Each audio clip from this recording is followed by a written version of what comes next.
trochoïde.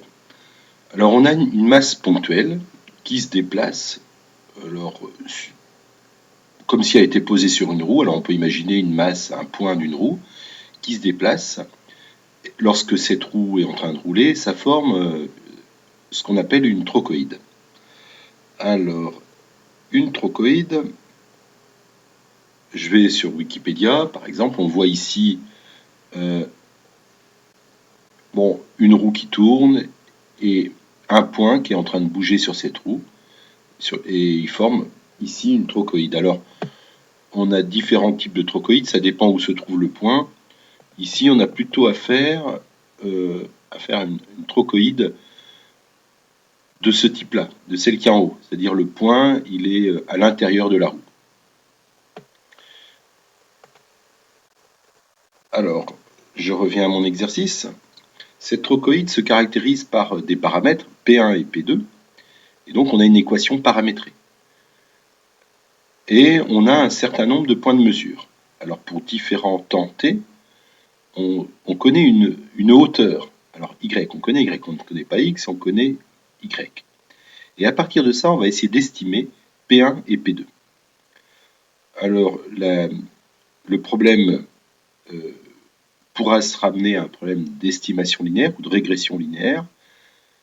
Et cela vient du fait que P1 et P2 interviennent ici de façon linéaire. Donc le problème reste assez facile. Dès qu'il y a de la non-linéarité entre les paramètres et ce que vous mesurez, vous allez avoir un problème plus difficile où il va falloir utiliser une méthode de minimisation. Alors ici, on vous donne un écart type. Alors cet écart type qui vaut 10 cm, il va falloir bien évidemment le transformer en matrice de covariance. Et puis ici, on vous demande d'utiliser le filtre orthogonal non biaisé, comme on a vu dans le cours, de façon à estimer P1 et P2. Alors, le problème, il va être, je vais sous MATLAB, je fais un script, un nouveau script, file new script, et je vais l'appeler file save as, je vais l'appeler trochoïde.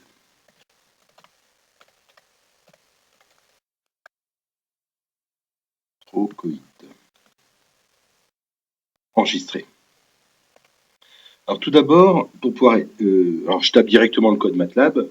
On a le vecteur de paramètres P a priori. Alors bar, il vaut a priori, je ne sais pas ce qu'il vaut, donc je vais mettre 0,0. Alors, il faut quand même bien regarder l'énoncé si on peut trouver des informations sur cette condition initiale. Ici, on ne voit rien. Donc il faut bien que je mette 0 et 0. Mais j'ai l'impression de ne rien connaître ni sur la 0 avec quelle incertitude, c'est pas indiqué dans l'énoncé, donc il va falloir que je l'invente. Donc ici, je vais mettre par exemple un gamma P, que je note GP, qui vaut quelque chose de très grand. Alors très grand, bon, je vais pas m'embêter, je vais mettre 10 puissance 2 multiplié par E par identité de 2,2. Alors ici, j'aurais pu mettre quelque chose de beaucoup plus grand. Ici, j'ai mis 100.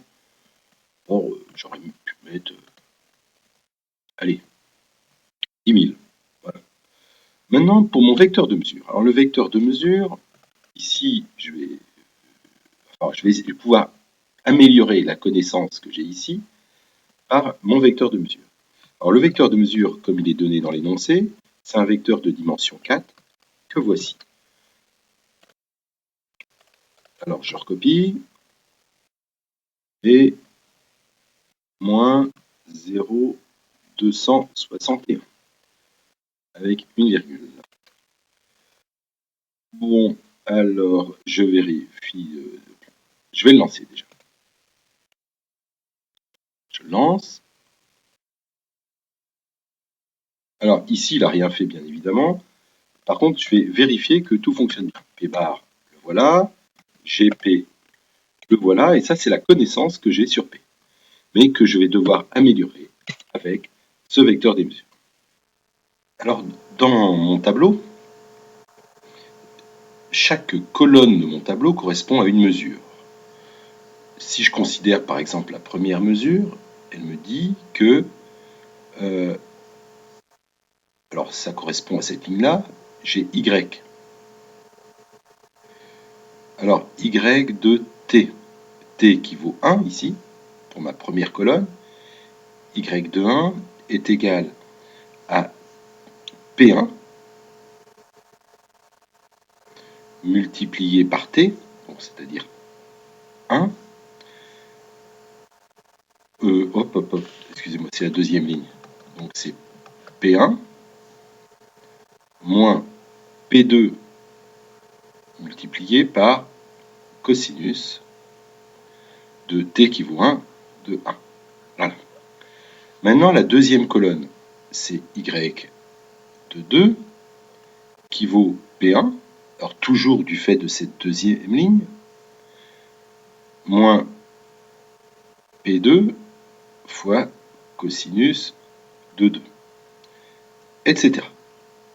Si j'exprime ça sous forme vectorielle, je vais avoir le vecteur Y qui vaut une matrice, alors le vecteur Y qui vaut en fait ici 0,38, etc. jusqu'à moins 0,26 multiplié par est égal à ma matrice C. Alors ma matrice C ici vaut 1 moins cosinus de 1 pour la première ligne, 1 moins cosinus de 2, et puis ici, bon, j'ai les deux autres qui sont là, que je mets ici. Et ceci va être multiplié par P1, P2. Donc en fait, c'est juste une écriture matricielle des équations qui étaient écrites au-dessus. Mais il aurait fallu que je rajoute un vecteur de bruit que j'appelle bêta ici, qui est bien évidemment de dimension 4. Et pour ce vecteur, je vais connaître... alors qu'est-ce que je connais sur bêta? Sur bêta, je connais la matrice de covariance, puisque on me dit que le vecteur des mesures que vous avez ici, qui forme mon vecteur Y, alors en effet, ici, j'ai mon vecteur Y dont je vais avoir besoin. Ici, je vais avoir ma matrice C, et je sais que bêta, il est centré, pour pouvoir appliquer l'estimateur linéaire, mais je vais avoir aussi ma matrice gamma bêta, qui vaut 10 cm. Alors, si jamais je mets 10 cm, c'est 0,1 mètre. J'élève au carré pour avoir la covariance, ça me donne 0,01. Alors, je vais avoir une diagonale avec 4 éléments de cette forme-là, 0,1, 0,01. Et puis ailleurs, j'ai que des zéros. Bon, j'ai ma matrice C, j'ai un peu tout le monde, là je vais pouvoir continuer mon programme. Alors, cette matrice C, je vais pouvoir la... je reprends mon programme MATLAB. Je vais avoir, alors, je vais fabriquer mon vecteur T des temps, qui vaut ici dans mon cas 1, 2, 3, 7. Alors, d'après ce que je viens de voir dans l'énoncé, ici, il n'y a pas ça. Je l'enlève.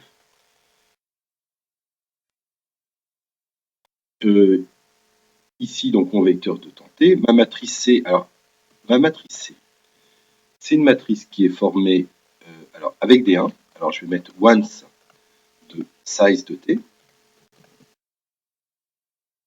Et juxtaposé, je vais avoir moins cos de T. Alors attention, là je raisonne de façon vectorielle, je vais quand même vérifier cela. Ah, ici il y a un moins, qui est comme ça. Je le sauve et je lance. Alors on voit bien, alors CLC, pour effacer, voilà mon vecteur temps, Et voilà ma matrice C.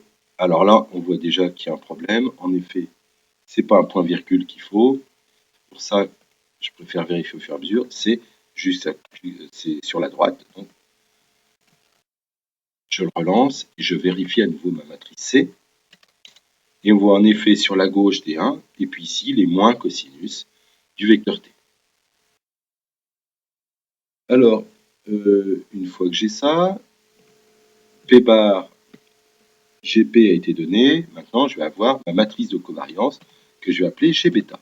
Alors, G bêta, c'est égal à 0,01 multiplié par l'identité de dimension 4.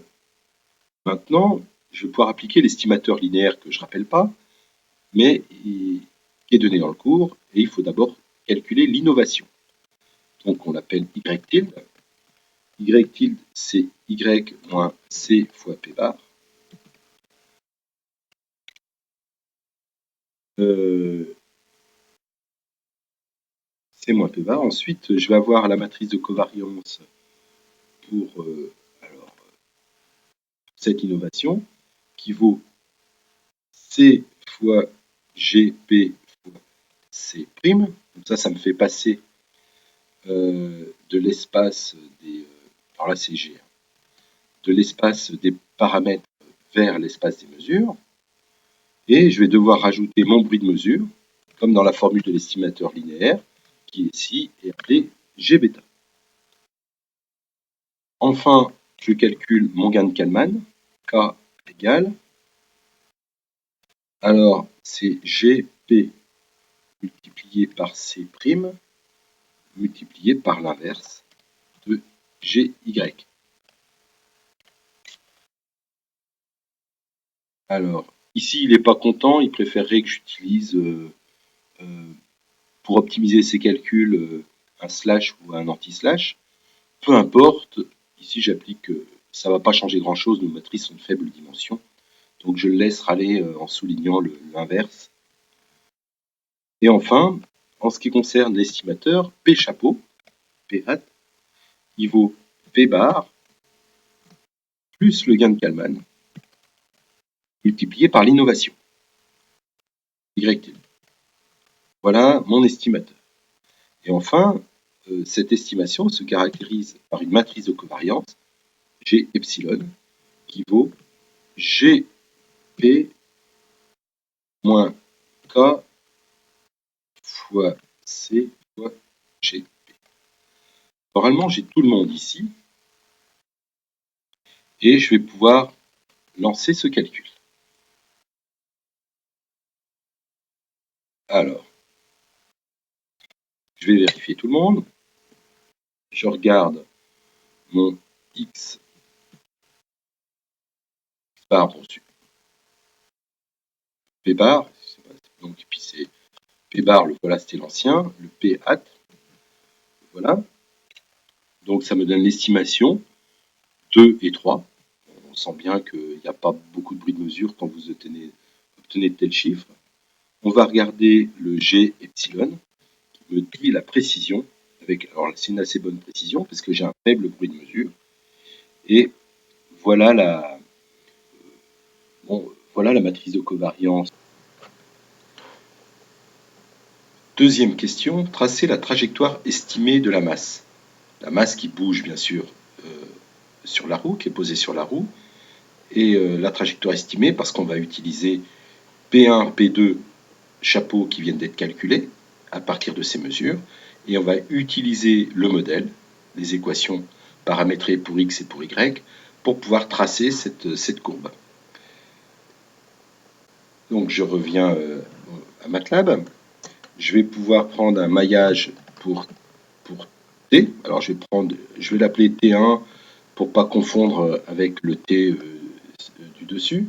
Alors je vais faire partir de 0, je vais le faire aller par exemple avec un pas de 0,01. Je vais le faire aller jusqu'à 10. Et je vais faire X1. Alors X1 qui vaut P chapeau de 1 moins P chapeau Alors, c'était fois T1. Fois T1, moins P chapeau de 2, multiplié par sinus de T1. Voilà pour le X, en suivant le modèle. Et pour le Y, c'était en gros la même chose. Ici, il n'y avait pas le T1. Et ici, à la place du sinus, il devait y avoir le cosinus. Je vérifie. Moins sinus, moins cosinus, fois P2. Donc voilà le modèle. Une fois que j'ai ça, je vais tracer. Je vais faire un plot de x1, y1. Et puis ici, je vais le tracer, par exemple, en bleu. Je vais voir tout de suite ce que ça donne. Bon, l'échelle n'est pas complètement respectée, alors peut-être... bon, on devine à peu près la forme de la trochoïde. Alors, je vais essayer maintenant de représenter mes mesures, les mesures filtrées et les résidus. Alors, ce que je vais essayer de faire, par contre, je ne vais pas pouvoir le faire dans cet espace X et Y, mais je dois revenir à mon espace des T et Y pour pouvoir les visualiser. Donc, ce que je vais faire, c'est que je vais faire une deuxième figure.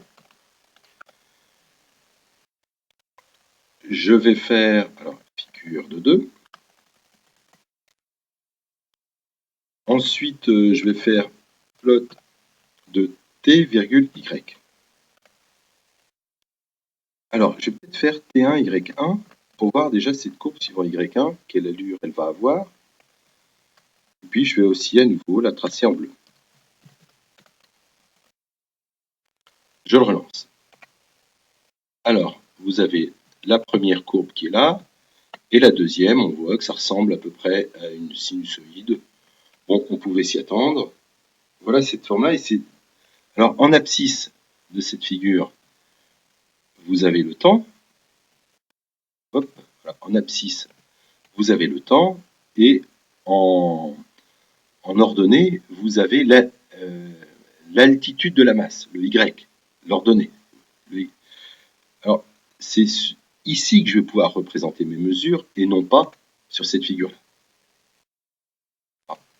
Je ferme tout ça pour tracer mes figures. Je vais faire ici plot de T, Y. Et puis ici, je vais mettre des petits ronds.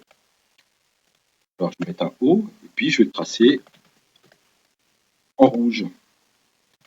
Sur cette même figure, alors ici, probablement, il va falloir que je mette un hold on pour pas qu'il efface l'ancienne figure. Voyons voir ce que ça donne. On voit ici que, que notre appareil de mesure est très précis, puisque on se rend compte que les mesures collent exactement avec notre modèle, donc les mesures collent exactement avec notre estimation, puisque les ronds rouges sont sur cette sinusoïde qui est représentée en bleu. Donc si jamais les mesures filtrées, si jamais je pouvais les obtenir, je peux les obtenir en faisant C fois P chapeau, et si je les dessinais, elles viendraient se superposer exactement au petit rond rouge, et les résidus, je ne pourrais même pas les voir, puisqu'ils collent, ils sont quasiment nuls. On peut le voir ici. Alors, je vais quand même effacer tout ça. Je reviens ici. Alors, Y, le voilà.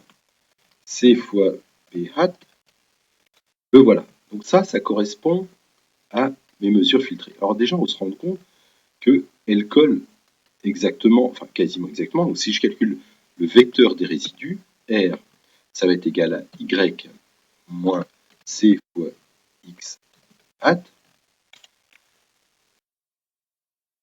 fois P hat. Là, on voit bien, on voit que les résidus sont faibles, puisque j'ai un facteur de 10 puissance moins 3 devant, donc ce qui est cohérent avec ce que je vois, et aussi avec le fait que dans l'énoncé, j'avais signalé que la covariance pour l'erreur était faible.